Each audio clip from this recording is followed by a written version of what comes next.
नमस्कार दोस्तों, आज हम पढ़ेंगे कक्षा 6 के लिए पहला पाठ जिसका नाम है शब्द परिचय। आइए जानते हैं। सबसे पहले हम कुछ बेसिक बातों को जानते हैं संस्कृत पढ़ने के लिए। वो क्या है? संस्कृते त्रीणि लिंगानि भवन्ति। संस्कृत में 3 लिंग हैं। कौन कौन से? पुल्लिंग, स्त्रीलिंग और नपुंसक लिंग। ये नपुंसक लिंग संस्कृत में होता है, हिंदी में आपने इसको नहीं देखा होगा। संस्कृते त्रयः पुरुषा भवन्ति। संस्कृत में 3 पुरुष हैं। पुरुष कौन है? आपने अगर सर्वनाम पढ़ा हो, सर्वनाम के जो भेद हैं उसमें जो पहला भेद है पुरुषवाचक सर्वनाम। उस पुरुषवाचक सर्वनाम के 3 उपभेद हैं। पहला है प्रथम पुरुष, दूसरा है मध्यम पुरुष और तीसरा है उत्तम पुरुष। तो इन्हीं की बात यहाँ की गई है। अगला है संस्कृते त्रीणि वचनानि भवन्ति। संस्कृत में 3 वचन है, एक वचनम, द्विवचनम और बहुवचनम। जैसे हिंदी में एक वचन है, जैसे राजा, राजाओं, लेकिन संस्कृत में एक और है जिसको बोलते हैं द्विवचन। द्विवचन का मतलब क्या है? एक राजा, 2 राजा और सब राजा। एक राजा, द्विवचन 2 राजा और बहुवचन बहुत से राजा। आइए इसको एक एक करके समझते हैं। सबसे पहले लिंग, 3 लिंग हैं। जैसे राधा, राधा कौन सा लिंग है? स्त्रीलिंग। कृष्ण कौन सा लिंग है? पुल्लिंग। ये हमें हिंदी में भी पता है, लेकिन कुछ शब्द ऐसे होते हैं जो ना स्त्रीलिंग होते हैं ना पुल्लिंग होते हैं। जैसे मित्र, जैसे फल, ये शब्द क्या है? ये नपुंसक लिंग कहे जाते हैं। अब इसका कैसे पता चलेगा? इसके लिए हमें विशेष शब्दों को निर्देश है कि ये शब्द ही नपुंसक लिंग होंगे। उसके लिए हमें जो है वो समय समय पर इन्हें देखना पड़ेगा, याद करना पड़ेगा। उसके बाद दूसरा है पुरुष। पुरुष मैंने आपको भी बताया कि पुरुष क्या है। संस्कृत में या हिंदी में भी 3 पुरुष हैं। कौन कौन से? प्रथम पुरुष, दूसरा है मध्यम पुरुष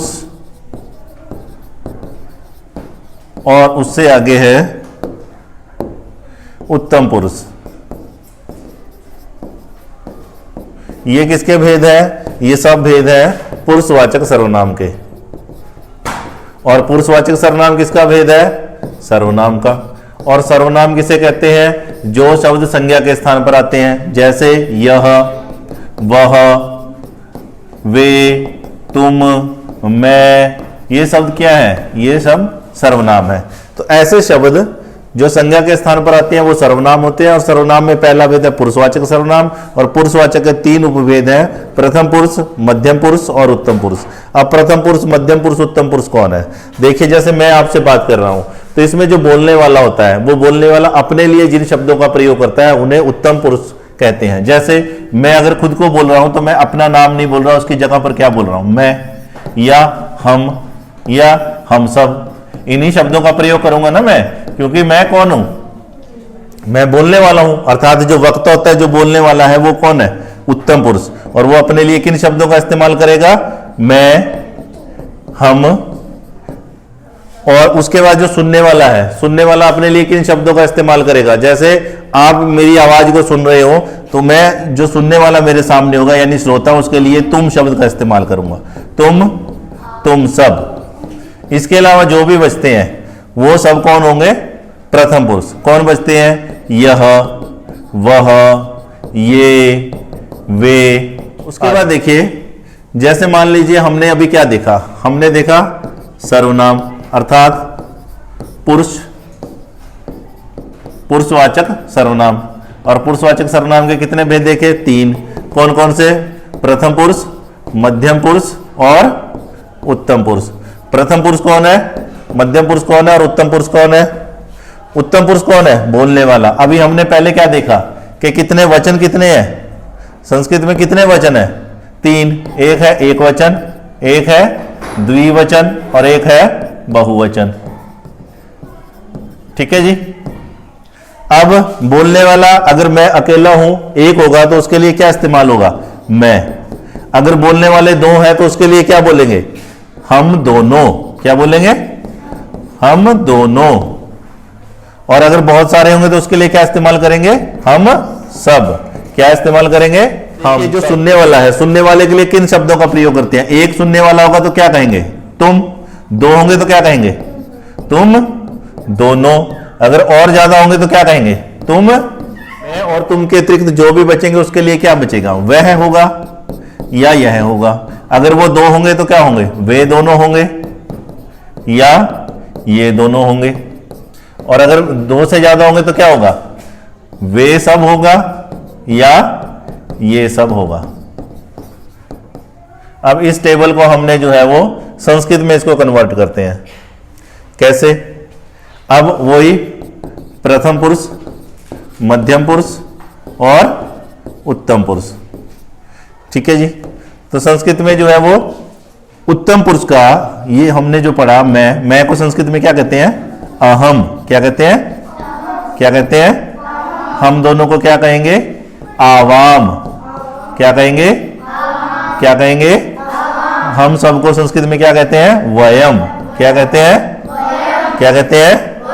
अर्थात अहम, मैं, आवाम, हम दोनों, वयम, हम सब। वयम। अब देखिए तुमको, यहां क्या था? तुमको संस्कृत में क्या कहते हैं? त्वम। क्या कहते हैं? क्या कहते हैं? तुम दोनों, युवाम। तुम दोनों, तुम दोनों, तुम सब, यूयम। तुम सब, तुम सब। अब बचा वह को क्या कहेंगे? अब वह में दिक्कत क्या है?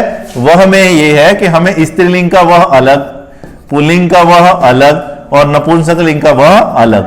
ठीक है। जैसे मान लो वह जा रहा है, ये कौन है? पुल्लिंग की स्त्रीलिंग? ये वह कौन है? पुल्लिंग। वह जा रही है, अब ये वह कौन है? अर्थात इसका मतलब ये वह भी अलग अलग होगा तीनों लिंगों में। तो हम अभी किसको याद करेंगे? हम सिर्फ पुल्लिंग वाला करेंगे अभी। ठीक है। अभी पहले किसको देखेंगे? पुल्लिंग को। तो पुल्लिंग में सह, मतलब वह को क्या बोलेंगे? सह। क्या कहते हैं? सह कौन? पुल्लिंग। वह, वे दोनों, तऊ, वे दोनों, वे सब, ते। सह तऊ, सह तऊ ते। तो इससे हमें क्या समझ में आया? हमें एक टेबल मिल गया। क्या मिल गया? टेबल। ठीक है। अब हमें इस टेबल को याद करना है। इस टेबल को क्या करना है? याद करना है। ठीक है। क्या टेबल है? एक बार मेरे साथ दोहराओ। सह तऊते, सह तऊते, सह तऊते, त्वम युवाम यूयम, त्वम युवाम यूयम, अहम आवाम वयम, अहम आवाम वयम, सह तऊते, त्वम युवाम यूयम, अहम आवाम वयम। ठीक है। यहां तक क्लियर हुआ? हमें एक वाक्य बनाना होता है। एक वाक्य के लिए, किसी भी वाक्य को बनाने के लिए हमें क्या चीजें चाहिए? एक तो हमें चाहिए कर्ता और एक चाहिए क्रिया। यानी कि कोई भी वाक्य होगा उसमें कोई तो काम करने वाला होगा। जैसे मान लो पक्षी उड़ रही है, तो इसमें कर्ता कौन है? पक्षी। और पक्षी क्या है? कर्ता। पक्षी क्या है हमारे? और काम क्या कर रहे हैं? उड़ रहे हैं, उड़ने का काम कर रहे हैं। तो ये हमारी क्या हो गई? क्रिया। क्या हो गई? क्या हो गई? और पक्षी हमारा क्या हो गया? कर्ता। तो हमने ये कर्ता तो देख लिया अभी, ये कि वह उड़ रहा है, वे दोनों उड़ रहे हैं, वे सब उड़ रहे हैं, तुम उड़ रहे हो, तुम सब उड़ रहे हो, मैं उड़ रहा हूं, हम सब उड़ रहे हैं। ये तो हमने देख लिया। लेकिन अब हमने जो है वो क्रिया के बारे में जानना है। किसके बारे में जानना है?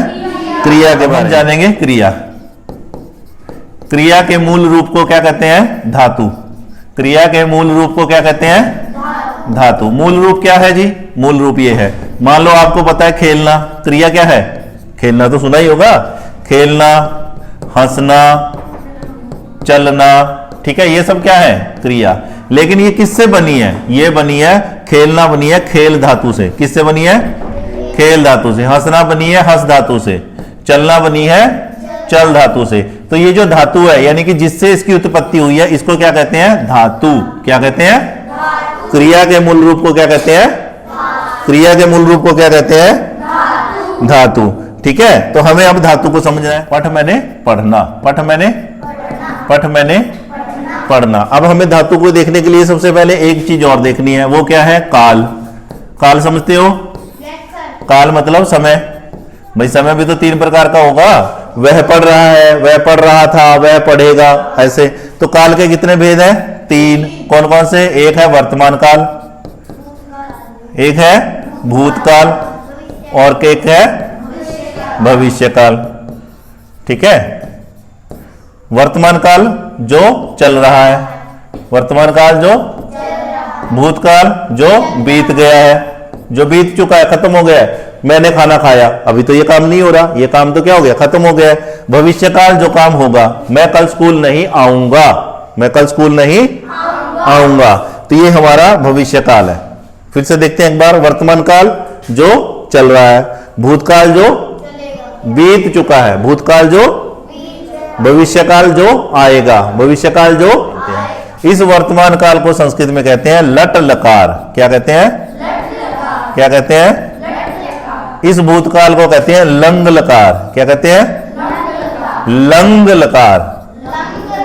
इसको कहते हैं लरिट लकार। क्या कहते हैं? क्या कहते हैं? भविष्य काल को क्या कहते हैं? लरिट लकार। पठ धातु का लट लकार, पठ धातु का लट लकार का मतलब क्या हुआ? कौन सा काल? वर्तमान काल। वर्तमान काल का मतलब क्या हुआ? जो अभी चल रहा है। ठीक है, इसमें भी सेम वही बनेगा। क्या? प्रथम पुरुष, मध्यम पुरुष और उत्तम पुरुष। वही एक वचन, फिर द्विवचन और फिर बहुवचन। ठीक है, अब इसके रूप बनाते हैं पठ के। पठती, पठतः, पठन्ति, पठति, पठतः, पठसि, पठथः, पठथ, पठामि, पठावः, पठामः। ठीक है जी, अब हम इसका एक वाक्य बना के देखते हैं। अब हमारे पास दोनों टेबल तैयार हो गए। वाक्य किससे बनता है? 2 चीजों से। कौन कौन सी? एक है कर्ता और एक है क्रिया। क्रिया हमारे पास ये है और कर्ता हमारे पास ये है। ठीक है, शुरू करें बनाना। सबसे पहले लेते हैं सह। सह मैंने वह, सह मैंने वह। अब इसके साथ कौन सी क्रिया लगेगी? पठती। क्यों लगेगी? पठती क्यों लगेगी? क्योंकि ये भी प्रथम पुरुष का एक वचन है और क्रिया भी प्रथम पुरुष के एक वचन वाली लगेगी। क्या बन गया? सह पठती। हिंदी में बोले तो वह, वह, वह। ठीक है, अब दूसरा तऊ। तऊ मैंने वे दोनों। अब क्रिया कौन सी लगेगी? प्रथम पुरुष का द्विवचन। क्रिया कौन सी लगेगी? प्रथम पुरुष के द्विवचन वाली। कौन सी? पठतः। तऊ हिंदी क्या हो गई? तऊ मैंने वे दोनों, वे दोनों पढ़ते हैं। समझ में आया? कोई मुश्किल? तीसरा ते। ते का मतलब क्या है? वे सब। और क्रिया कौन सी आएगी? पठन्ति। क्यों आएगी? क्योंकि ये प्रथम पुरुष का, क्रिया भी प्रथम पुरुष के पठन्ति। वे सब पढ़ते हैं, वे सब, वे सब। ठीक है जी। अब इसके बाद दूसरा, इसके बाद हम बनाएंगे मध्यम पुरुष के। कौन सा बनाएंगे? मध्यम पुरुष का एक वचन क्या है? त्वम। क्रिया कौन सी आएगी? कौन सी क्रिया आएगी? मध्यम पुरुष के एक वचन वाली, अर्थात पठसी। हिंदी क्या बनी? त्वम मैंने तुम, पठसी पढ़ते हो। ऐसे ही इसको बना लेंगे। युवाम पठथः, यूयम पठथ। ऐसे ही अहम उत्तम पुरुष का एक वचन और क्रिया भी उत्तम पुरुष के एक वचन वाली, अहम पठामि। ऐसे ही आवाम पठावह, आवाम। और ऐसे ही वयम, वयम पठाम। ठीक है, यहां तक आप समझ गए? कोई दिक्कत परेशानी? चलिए अब देखते हैं यह और वह में क्या अंतर है, और वह में क्या अंतर है, इसे समझते हैं। यह क्या है और वह क्या है? ये है क्या? संज्ञा सर्वनाम विशेषण क्या है? यह है,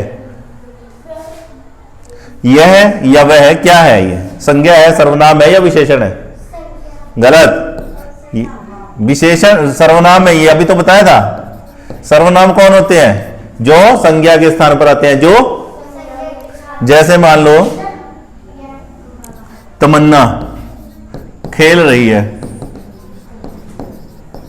तमन्ना वह घर जाएगी। अब ये जो मैंने वह लिखा, ये किसके लिए है? तो जो तमन्ना की जगह पे आया वही तो क्या है? सर्वनाम। जो शब्द संज्ञा के स्थान पर आते हैं वो क्या है? सर्वनाम। हमारे नजदीक होता है। क्या होता है? नजदीक। वो क्या होता है? यह है। और जो दूर होता है वो वह। सह मैंने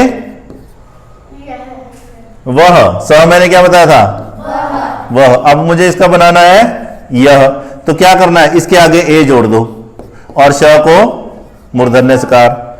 अब मान लीजिए यह और वह हम समझ चुके हैं। यह और वह को क्या कहते हैं? सह। यह के आगे क्या लगा देंगे? एश। सह तौते, सह तौ, अर्थात वह वे दोनों। ये थे कौन से लिंग के? पुल्लिंग। कौन से लिंग के थे ये? अब हमें जानना है स्त्रीलिंग। कौन सा लिंग? स्त्रीलिंग। ठीक है, तो स्त्रीलिंग में इसको क्या कहेंगे? स्त्रीलिंग में वह को बोलेंगे सा ते ताह। सा ते, सा ते, अर्थात इसका अर्थ भी क्या हुआ? वह। ते का मतलब वे दोनों, ताह का मतलब वे सब, अर्थात वह चलता है। अब क्या लगेगा? सह लगेगा कि सा लगेगा? सह। वह चलती है। अब क्या लगेगा? सा, क्योंकि स्त्रीलिंग के लिए तो यही है ना। इंग्लिश में अगर लड़के के लिए ही लिखते हैं तो लड़की के लिए क्या लिखते हैं? शी ना। संस्कृत में लड़के के लिए सह लिखेंगे तो लड़की के लिए क्या लिखेंगे? सा। और अगर मान लो ना लड़का हो ना लड़की हो, कोई नपुंसकलिंग हो, उसके लिए क्या लिखते हैं इंग्लिश में? It. It is a bag, it is a doll. तो संस्कृत में उसके लिए क्या लिखेंगे? तत् ते तानी, तत् ते, तत् ते। इसकी हिंदी भी क्या हुई? वह वे दोनों वे सब। इसकी हिंदी भी क्या है? वह वे दोनों। इसकी हिंदी भी क्या है? वह वे दोनों, लेकिन लिंग का फर्क है। ठीक है, हमें देखना है कि वो कौन सा लिंग है। जैसे इंग्लिश में हम देखते हैं लड़का होगा तो ही, लड़की होगी तो शी, और अगर कोई और होगा तो इट। वैसे ही अगर आदमी होगा पुल्लिंग होगा तो सह, स्त्रीलिंग होगा तो सा, और अगर इन दोनों में से कोई नहीं तो फिर क्या है? तत्। सबके आगे क्या लगा देंगे? ए। क्या लगा देंगे? एशा, एतौ, एते, एते, एतः, एतत्, एते, एतानि। यह और वह आसान है बनाना, कोई इसमें मुश्किल। हमें यह जानना है कि वो कौन से लिंग का है जिसके लिए हम यह और वह का प्रयोग कर रहे हैं। जब आप इसको जान जाओगे तभी उसका सही प्रयोग कर पाएंगे। ठीक है, यहां तक क्लियर? बाकी कल देखते हैं, कल की कक्षा में। देखने के लिए धन्यवाद।